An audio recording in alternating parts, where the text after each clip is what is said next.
listeners, welcome back to another episode of Feelings Explained. So, if this is your first episode, please don't forget to follow us on all our social media channels. That's at FeelingsXPLAINED on Instagram, Facebook, and TikTok. Also, if you're listening on Spotify, may 5 stars po dyan.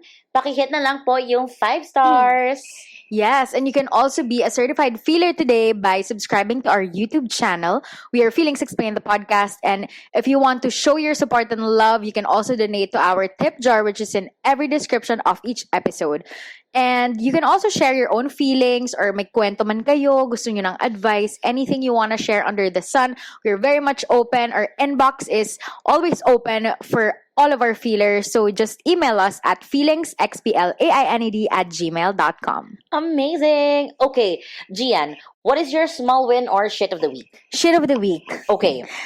My shit of the week is that I have been a bad sleeper. Wow. Okay. Actually, not that bad. Kasi nakikita ko naman sa aking watch, thank you so much, Huawei, na ako ay nakakatulog naman ng tama naman. Maayos naman yung sleep score ko, tsaka yung, even the duration is, I would say, nasa mid na mga 6.5 to 7.2 hours. Wow. Oh, wow. Parang tipid na yun Pero masaya ako na nakakatulog ako ng nasa gitna na almost 7 hours. Syempre, Yeah. okay na okay yon kahit papano. Pero ang ayoko is nagpupuyat ako. Yeah. Nagpupuyat talaga ako. And alam ko, ilang beses ko na tong shinit of the week kasi nga may problems ako with sleeping. Yeah. Na parang, ngayon naman in a good way kasi parang I have a very, like, alam mo yung excited ka to wake up, so parang hindi ka makatulog. Wow. Hindi na siya yung parang, oh, I dread everything, I don't wanna wake up, yung mga ganon. So, parang ganon. Ang shit ko talaga is that, parang, di ba, pagka nasanay ka sa isang habit, ang hirap niya nang i-break. Parang pag sinabi kong, ang goal ko kasi talaga ay maging morning person, in a way na, meron ako na-accomplish, kunwari, 6 to 10 a.m. Ang dami mo ng window of time na nagawa kung gising ka ng maaga. Yeah. Para makapag-rest ka din ng maaga. Gets. Gayon, hindi ko nagagawa yon because, not because I'm just busy, because I think that's just an excuse. Parang for me, hindi ko talaga ginagawa yung best ko para ma-reach yung goal na maging morning person. Because, I don't know, like, I just watch Mad Men at night. That's your downtime. Yeah, so Yeah. there. That's a little bit of a shit of the week. Pero okay naman siya, yun. Yeah. Ikaw ba, what is your small win or shit of the week? Ako, I have a shit of the week. So, as a MC taxi girl, motorcycle. Oh, Yeah. okay. As an MC taxi girl, and this girl is big, hindi ako pinasakay nung isang motor. Kasi daw baka daw hindi man, well, actually, yun yung ibig niyang sabihin. Hindi, yun yung ibig niyang sabihin Baka masira daw. Parang ang sa akin, tangina, late na nga ako, tapos, ganito pa yung ibibigay mo sa akin. Anong gusto mong i-drop yung brand or natatakot ka? Baka kasi maging partner natin. Hindi ko na i-drop yung brand kasi hindi naman kasalanan ng brand. Of course. Oo. Hindi din naman kasalanan ng rider. Oo, iniisip lang din kasi niya, siguro ang sabi niya kasi, and I quote, iniisip ko lang po kasi yung safety kasi malambot daw yung gulong. Oo. Ang sa akin, kung malambot yung gulong, bakit ka bumahe? Pero, fine, parang sa akin, okay, So, fine, it's payat not, lang. oo, payat na nga pwedeng sumakay. So, ang sa akin, pick your battles, because that's, 8:30, 8:45 in the morning. Wala akong energy para ilaban yung mga alam mo yung mga patakaran, mga rights ko sa buhay na I deserve to ride a motorcycle. Yun. Yes, oo naman. So, yan ang aking shit of the week. Noted on that. Yes. Okay. This show is brought to you by Pat and Gian's Blood, Sweat, and Tears. So, this episode is very timely. Wow, yun na naman yung description ko sa isang episode. Pero hindi totoo, legit timely siya because we're gonna talk about closure and how it affected us, how it impacted our feelings. Yeah. And ano bang thoughts natin about this particular topic? So, Pat, who has not given you closure? A lot. But I Wow. think the most important na hindi nakapagbigay sa akin ng closure was myself. Kasi, number one, and this is not me being like trite or being pretentious or anything. Na-realize ko lang siya habang nakasakay ako sa MC Taxi. Na parang I leave a lot of things unfinished. Okay. Like it's an unfinished business. So, ang sa akin, I want something done. Okay. Alam mo yon? So, I feel like at times I give myself like, a disservice Yeah. of not, finishing or finding closure, especially emotionally Okay. and mentally with a lot of things. Yon. Okay. So, it's a self-inflicted thing with closure for you at the moment. Yes. Gets. Yes. Okay. Okay. Ikaw ba? Well, hindi ko... Natuto na rin kasi ako based from previous, life experiences na parang hindi talaga siya pwedeng iasa mo sa iba. Parang ganun. Parang si Kim Chu lang. Yeah. Sabi nga ni Kim Chu, parang minsan kailangan ibigay mo siya sa sarili mo. So, in terms of sinong hindi nagbigay sa akin ng closure, siguro yung mga hindi nag-reply sa akin. Di ba? Totoo. Totoo. Oo. Pero, nag-reply sila mga 6 years later. Guys, true story. True story. True story. Oo. My God. Speaking of that, I think before, so I'm gonna talk about that particular topic because I Okay. think that's aligned naman with our topic because, di ba nga, may friendship breakup. Yes. Gasgas na to, friendship breakup na to. Nung una talaga, parang feeling ko naghanap ako ng closure kasi hindi nga naibigay or the friendship breakup itself is medyo vague. Kasi Yeah. parang nawala na lang, parang bula. Na parang alam mo yung hindi mo alam kung ano ba to, ghosting ba to? Is this just falling out? Like, ang daming possible terms for it eh. Yeah. 'Di ba na ano naman, applicable naman. Like, ayun nga, parang ghosting na rin siya, na parang walang closure, na parang, falling out, ganun, break up, parang ang dami-dami. So, when I was younger, like maybe early 20s, yun yung mga panahon na talagang kailangan ko ng sagot. Ganon. Very kailangan ko ng sagot, kailangan malaman ko, maintindihan ko, ma-explain sa akin para makamove on ako. Pero, as I grow older, I think that's when I realized na, closure is something that you really cannot just rely on somebody. Yeah. Parang, minsan ibibigay sa'yo, minsan hindi. Minsan, sapat na yung parang no message is a message. No closure is a closure. Oo, parang Yeah, ganon, yeah. di ba? Agree. Depending on how you look at it din talaga. Pero, I guess, of course, meron talaga din akong experience na, may mga tao na hindi ako binigyan nun. May mga taong hindi kayang sabihin sa akin. And even ako, feeling ko, I owe some people din na parang, kung alam man nila na tapos na, tas hindi pa nila gets kung bakit, baka I owe them a closure na hindi ko binigay. Yeah. Kasi pinagdamot ko. Like, I purposefully, selfishly made that decision that I'm not gonna give you that. Yeah. Just because I feel like I don't owe you a thing. Gets. Yeah. Ganon. Ang galing. Actually, alam mo, with regards to like the reply 6 years later, I just want to go back to that. Yes, go. Sometimes, alam mo yun, yung parang when you found peace on your own, Oh, yeah. sometimes it's just so funny when you receive like explaining why the friendship, ended or why it fell out. Yeah. Alam mo yun? Pero minsan may sort of, ako feeling ko lang I don't know if you've experienced this, but I feel like there's also that sort of relief at the back of your mind na parang at least tama ako na naghanap ako ng closure. Kasi kung hindi, gulo ang buhay ko ngayon kasi you've been haunting me for like 6 years pag hindi ko binigay sa sarili ko yun. And I'm happy na ikaw din nakahanap ka ng sarili mong closure kasi by writing 6 years later.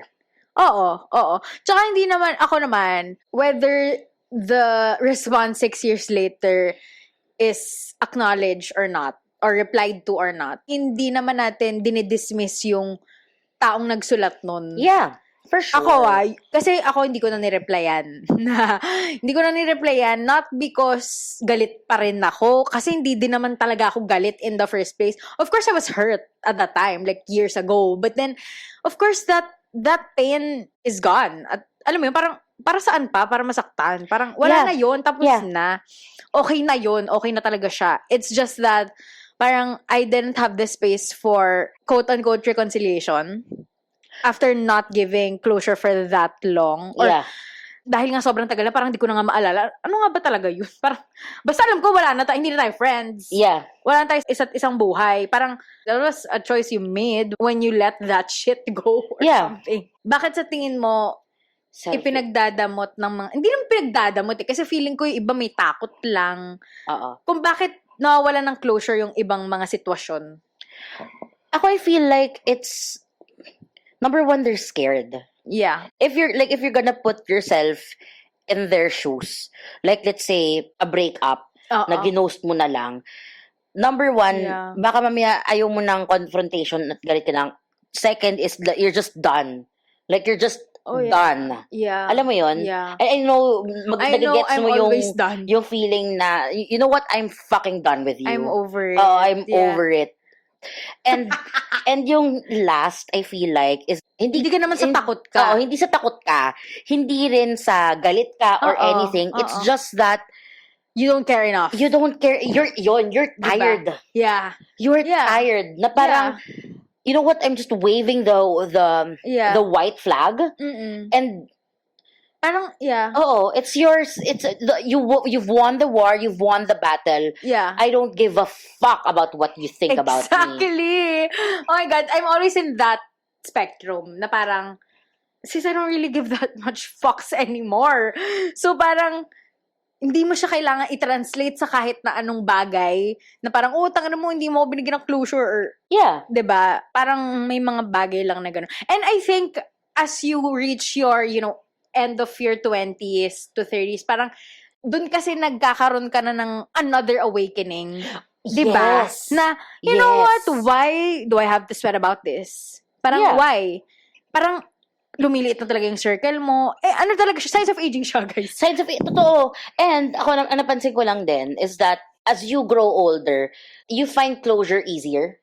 I Oh, mean, yeah. It's always hard. I mean, hindi inaano yun, hindi ko minamaliit ang closure. Correct. Pero hindi siya kasing bigat when you were like in your early 20s na parang, bakit hindi niya ako na-replyan? Oo. Bakit hindi niya ako pinapansin? Alam mo yung Totoo. ganon. Yeah. Ngayon parang, iiyak ka and then you'll pick yourself up and then you realize, you know what? It's fine. It's fine. Yeah, because, kasi lalo na kung ako, for sure. Kasi ako, wala pa nga akong anak. Wala pa akong pamilyang sa akin. Pero, kung paano ko naprotektahan yung sarili ko just so that I can, I can conserve my energy and my time for people that actually matters. Yeah. 'Di ba?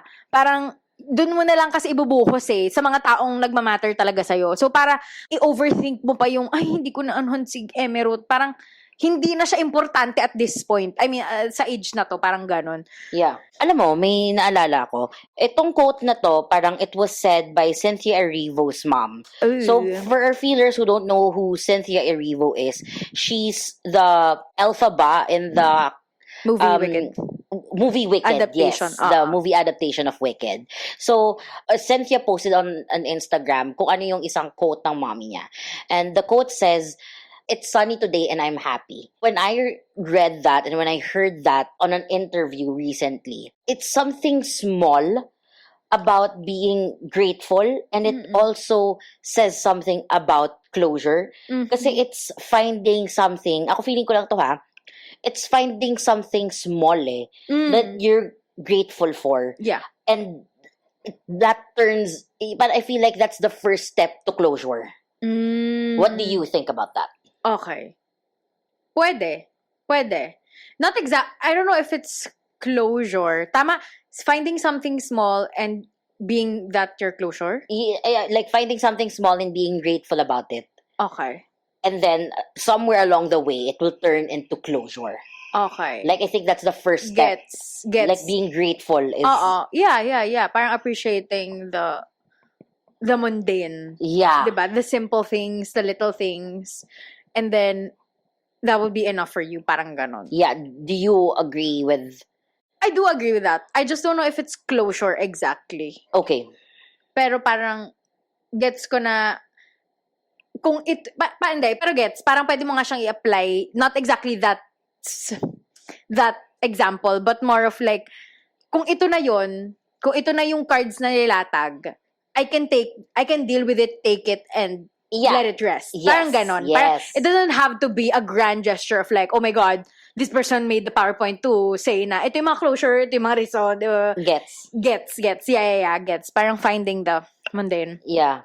Like earlier, we've already established na at some point, you have to find closure on your own. Yes. Ikaw, ano yung ways mo on how to like find closure? Yeah. Ako, I think acceptance. Wow. Acceptance na hindi na siya ibibigay sa akin. Parang na it's up to me na. It's my responsibility. Para lang siyang healing na okay, nasaktan ako ng ibang tao pero hindi na nila responsibilidad kung paano ako gagaling. Kasi ako na yung magpapagaling sa sarili ko. Kasi paano pa? Asa ko, paano pag hindi nila binigay? Alam mo yun, parang hindi na lang ako gagaling kasi hindi nila binigay. So, di ba, you have to act on it. So, parang, it's more of like, accepting the reality na, wala na. Parang bakit pa? Parang ganun. Parang ibibigay mo na lang talaga sa sarili mo. Yung, you interpret it in, multitude of ways, whatever it is, basta you find your peace. Parang ganun. And also, parang, knowing your priorities, gusto mo ba na lagi mo na lang tinatanong na, shit, may pag-asa pa ba? Or like, di ba? Yeah. Parang when you're sick of questioning, na parang paulit-ulit, na ganun pa rin naman, wala naman nangyayari, asaan? Parang ganun. Tama. Ako, I've been curious kasi, di ba, with closure, we've never actually thought about it as like, a form of like self-love or love in general. Do you believe that? Yes. Because mahilig na yung mga taong nanakit sa atin na hindi ibibigay talaga yung closure. Kasi nga sinaktan nila tayo. So, hindi rin nila ibibigay yun. Ipagdadamot nila yun. Alam mo yun? Parang tayo na yung mag-empower sa sarili natin na, oh yeah, I'm gonna give myself the closure that I need. Because it's also part of your healing. Diba?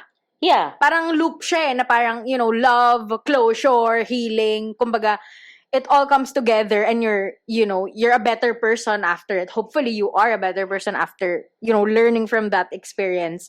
Pero yeah, kasi nga, hindi ko alam bakit din natin hinahabol-habol yung closure because dahil ba ang hirap niyang ibigay? Yeah. Na hindi maibigay sa atin ng mga tao. Parang ganon.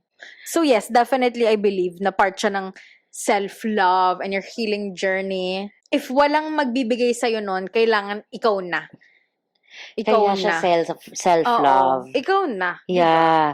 Alam mo, napaisip tuloy ako while you were saying that. Actually, ang visual na lumabas sa utak ko at matatawa ka dito ay panaksak. Kasi like, tangang explanation to ha. Okay. Like, tama nga naman, pag sinaksak ka, hindi mo naman din masastitch yun agad eh. Like, you need to go to a hospital, kaya kailangan mo ng closure, di ba, pantanga? So ngayon, ang question ko, kasi butas ka eh, di ba? You're hurt. Yeah. Ngayon, ganda. Coraline. Tama. So ngayon, ang gusto ko lang malaman, do you believe that the person who hurt you could also give you closure and could heal you? Oh my God. Yes. I think so. Oh my God. Parang ang hirap nun. Diba? Feeling ko, kung ikaw ay i-assign mo dun sa taong nanakit sa'yo na pag ito, binigyan niya ako ng closure, dun lang ako maghihilom. Kasi yun yung sagot eh. Siya ang makakasagot nun. Pag siya nakapagbigay, mahihil ako. Feeling ko, oo. Gets ba? Parang kunwari ikaw, sinaktan mo ako. Sinaktan mo ako. Tapos, para sa akin, ang paraan lang para ako ay humilom or para matanggal yung sakit or whatever is may gawin ka. So, may bibigay kang closure, may gagawin kang something. Tapos, yon ang expectation ko para gets mo? Parang, it's a start, like a step. Not even a step. Parang ikaw yung end game. Parang ikaw magko-close ng loop. Kasi inassign ko yung, parang kumbaga, I expected something from you na ito ibibigay mo sa akin. So, the only way for me to heal is if you give me that, then, ang sagot is, yung nakasakit, ikaw, at nung binigay mo yung gusto ko, hinil mo ako, Yeah. hindi yun. So for you, like it's a Pwede. circle. Kung sa'yo ko nga i-assign. Kumbaga, kung may expectation ako sa'yo na, kung si baby ay Oo. lumuhod. Oo, at nag-sorry at bumalik. Tapos ang usapan. Okay na. Naisama pa. Last na talaga. Second to the last episode. Oo, di ba? Yung pag sabi, Gina, I just forgot to reply to you for like, A year. Di ba? Yes. Eh, Gets. di parang, oh my God, yay! Ako naman, ang iniisip ko, Pero shit yun, ang putang ina di ba, lang. ang shit, ako naman, ang iniisip ko, baliktad. Kasi, Parang hindi siya yung makakapag-close ng loop. okay. I feel like, siya yung first step. Mm. Like, you know how, sa mga krimen, Mm. 'di ba may hearing, tapos nandun yung ikaw yung Defendant. naargabyado, panonoorin mo yung testimony na Mm-mm. kunyari, bakit mo pinatay si Maria? Tapos ikaw naman yung kapatid ni Maria, umiiyak ka dun sa gilid. Tapos sabihin niya, kasi bored ako. 'Di ba syempre parang wala kang mabibigyan na closure, parang tangina dahil bored ka, dahil addict ka. Kaya mo pinanaksak at saka chinap-chap si Maria at saka mo tinapon sa sa perya, binato mo sa mga bata. Ganon. Bakit ang morbid? Ang pangit ng bakit na example. Pumunta sa perya, okay. Diba? Pero parang, Wait lang, hindi ko gets yung, anong kinalaman ng kapatid na nag-iiyak? Sino nasaktan? si Marie, yung yung Yung namatay kapatid, na. yung, Yung pinatay. hindi. Nawala na yung story. Hindi. Sige, ganito. Sino yung nasaktan? Yung nasaktan, syempre, yung umiiyak doon sa sa upuan. Yung naiwan ng biktima nung Yung pinatay. sige, bigyan natin yung pangalan, yung kapatid ng biktima, si Carla. Okay. Tapos si Carla at saka si Maria, magkapatid. Si Maria, pinagpapatay. Sinaksak siya habang naglalakad sa sa street. Okay. Tapos sinaksak siyang ganyan, tapos tsaka siya sinapchap, tapos pinagbabato yung mga Okay. yun, diba? Basta ginawa na yung crime. Ginawa na yung Murder. crime. Tapos napunta na sila ngayon sa Sa korte, 'di ba? So ito na yung closure. Ito na, I feel like ito yung start ng closure niya. Kasi dito na... Kasi makukuha niya yung justice. So ang sa akin, yung well, we don't nakasakit- know that. Ako I feel like lang. Okay, gets. Kasi parang, I feel like doon magsa-start kasi yung nakasakit sa kanya, hindi exactly makaklose yung wounds. Pero at least, si Carla, makakakuha siya ng answers na, so drug addict ka, high ka, at bored ka, kaya mo sinaksak si Maria. Alam mo yun? Okay. Does it Okay. make sense? Hindi pa mag-sink in sa akin, pero gets ko yung kung bakit yun yung gusto mong i-example. Kasi gets na, tama naman din. Oo. Na parang, if iisipin mo nga, naman yung hearing, medyo first step siya. Kasi dun yung mag-unravel yung mga revelations. Right, and diba? everything. But I don't think that, yes, definitely, step lang siguro siya, pero hindi siya yung magbibigay ng closure talaga. Yeah. Yeah. Kasi sa totoo, well, when it's a crime like that, I don't think there's ever gonna be a fucking closure. I mean, maybe the hatol of like, death penalty, ganon. Pero, or like, not even death penalty, like, nakulong siya for life. Oo. Well, pwedeng closure yun. Depends on how you look at it. But at the same time, one of the the victim is dead. Parang gano'n. Yeah, at the end of the day, Parang, wala na. nobody wins. Oo, parang diba? Yeah. Gosh. I don't know, but yeah. So, dahil wala kaming love life, hindi kami makapag-usap about closure na romance. Oo. Kaya puro krimen yung pinag-uusapan namin. Puro panaksak kay Maria tsaka kay Carla. Oh my God. Pero alam mo, Yeah. kaya ko din naisip yon actually. Kasi, I saw this interview, and I don't know if I said this to you, of Uh-huh. Cherry Pie Picache. Oh, yes. I remember that story. Yeah. Nakapatay sa dad niya or kapatid or something? I think, basta parent. Kamag-anak. Tama yung pagkakaalala Oo, ko. alam ko nga. Tapos nakahanap siya ng closure, and she forgave the person Person. who killed. Ba't nga the ba family pinatay? Ewan ko din. Yeah. Diba? Parang ang sa akin, gaano ka kalakas and what type of strength do you need or should you have to have that kind of peace and closure sa sarili mong buhay? Alam mo yun? Yeah. I think I have an idea of why.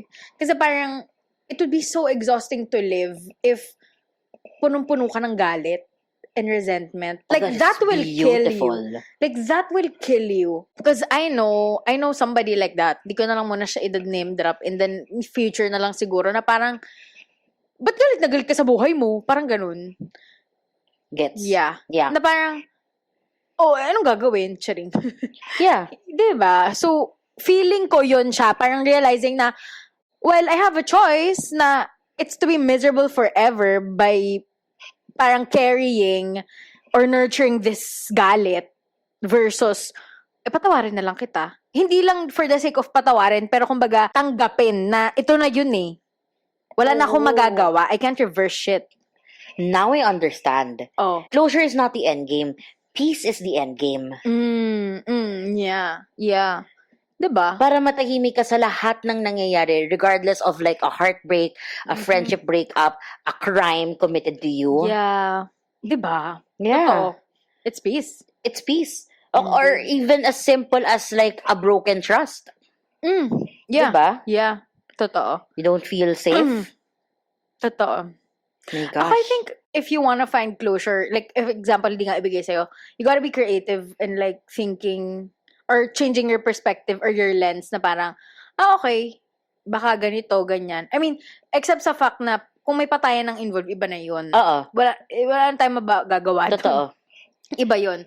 Pero, when it's more of like, oh yeah, a breakup, or, Yeah. you know. Do you think na rationalizing things would help in closure? Kasi ako, parehas tayong mahilig lay down the facts. At Oo. parang, like, put ourselves in a, third Yeah. person point of view and look at it 360. Diba?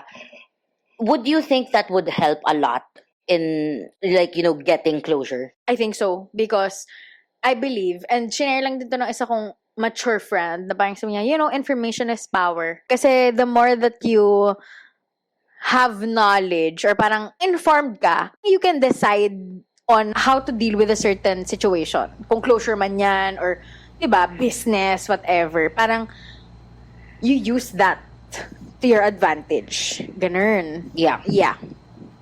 Okay. Gets. May point nga naman. Kasi iniisip ko lang, kung masyado kang analytical with things, wouldn't you find ways to blame yourself or put the blame on other? Pwede. Oo, but Pwede naman din. yeah, But then, saan matatapos? sa bagay. Unless, di ba, parang nasa sayo na, ay, ito hanggang dito na lang, may hangganan yan, parang ganun. It's a deep Kasi pit. hindi talaga siya, kung magpapadala ka talaga sa lahat ng iisipin mo dahil rational ka and analytical ka, well, talaga namang makakahanap yung utak mo ng pasikot-sikot eh. Yeah. Hindi talaga siya matatapos. So, ikaw na yung magbibigay ng katapusan, diba? For you to find the peace that you want or like the closure that you need. Yeah. But yeah, I wanna hear somebody na galing sa isang masakit na breakup or whatever na kumbaga naghahanap ng closure tapos hindi mabigay sa kanya. And ano yung feeling nun? Ay, oo Diba? nga. My God, sis. Paano kapag the situation itself is the closure? Like for example, a boyfriend cheated on a long-term girlfriend. And nakabuntis si guy. Diba, yung magiging closure mo dun is, putang ina, nakabuntis, may anak na siya, diba? Yeah. Diba ang ano? Yeah. It's a broken trust. Yeah. Parang how do you even find, I mean, for sure, you can find in some way, shape, or form the closure that you need Yeah. by doing whatever it is that would take you there. Yeah. It happens. I'm sure it. Yeah, it's been known to happen. Oo. Pero ang hirap sad, lang diba? talaga, oo. With especially us women, na ang dating kasi minsan parang, and I'm not saying all men sa mga lalaki pong feelers dyan, Tama. na straight. Straight na. Sometimes for them, it's easy to like discard us as, you know, like we're tissues. Yeah, my God. Diba? Na parang, Hmm. ang tingin nila, ang ratio ata ay 1:4. Like Correct. 1, diba? Na parang, it's not. Diba? We have Yeah. to stick to 1, not stick to 100 para mga tanga kayo. Yeah. Ay, kaloka kayo lahat. Well, yun. Yun lang naman. Okay, so Pat, where do we go from here? For me, I think it's important that we find closure with ourselves. Kung hindi binigay sa atin, okay, it's gonna be a journey. It won't be easy. It won't be fun. Nag-agree ako sa sinabi ni Gian about self-love, and it's a journey of self-love and healing. And baka mamaya, when you find closure or when you're finding closure, you get to meet a new version of yourself that you'll fall in love with. Amen. So, yeah, that's it for me. Ikaw, Gian, where do we go from here? Well, I do believe that you owe it to yourself to find your own closure if hindi ibigay sa'yo. So, ikaw na yung hahanap talaga. O, parang okay lang. Parang the key to happiness in general, not even just closure, is to really just not rely on anybody. I mean, not naman na parang, oh my God, di ko kailangan ng tulong or whatever. Pero parang hindi ka pwedeng umasa sa iba. Dahil minsan hindi talaga nila ibibigay. So, it's more of taking accountability for that. And also, sige, hingin mo kung kailangan. Pero, minsan parang mas mabuti ng, I'm just gonna deal with it. Alam mo yun? Because time will, you know, parang move forward naman. So, it's fine. Yon. Alam mo, sorry, may naisip tuloy akong tanong dahil sinabi mo Oh, yan. go. Is it better to know or not to know for you to find closure? Oh my God! At that point in time? What's the difference if I know? Sa bagay, yeah. Diba?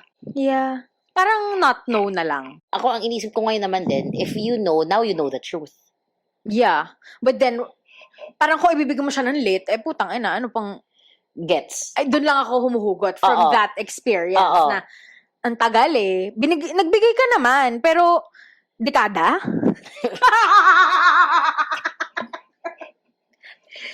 Sana nung mahapdi-hapdi pa, No. mare. May 6 years old na sana ako, preschool na siya. Nakapagpaaral na ako, nakapagdalawang binyag na kasi may second baby na, ganun. Oo. Oh my God. But yeah, here's to not knowing. Whoa. Yeah. But now, you know that you've reached the end of this episode. Thank you so much for listening. This has been Gian. And this has been Pat. Bye!